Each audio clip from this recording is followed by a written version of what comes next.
केंद्रीय निवडणूक आयोगाची थोड्याच वेळात पत्रकार परिषद। राहुल गांधींनी केलेल्या आरोपांवर निवडणूक आयोग काय स्पष्टीकरण देणार याकडे लक्ष। बिहारमधील सासाराम मधून राहुल गांधींच्या व्होट अधिकार यात्रेला सुरुवात। मतदार यादीच्या विशेष पुनरावलोकन प्रक्रियेमुळे नागरिकांच्या हक्कावर गदा येत असल्याचा आरोप।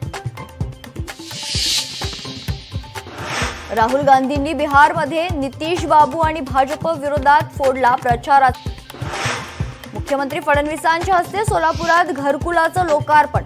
असंघटित कामगारांना मिळालं हक्काचं घर। प्रधानमंत्री आवास योजनेअंतर्गत मिळाली 1348 घरं। सोलापूर शहर होणार सुसज्ज, रोजगाराच्या संधीही वाढणार। मुख्यमंत्र्यांकडून सोलापुरात आयटी पार्कची घोषणा। आयटी पार्कसाठी जागा शोधून ठेवण्याचे निर्देश। शरद पवारांनी ओबीसींचे आरक्षण संपवले। मंडल यात्रा हे केवळ ढोंग। ओबीसी नेते लक्ष्मण हाकेंचा आरोप।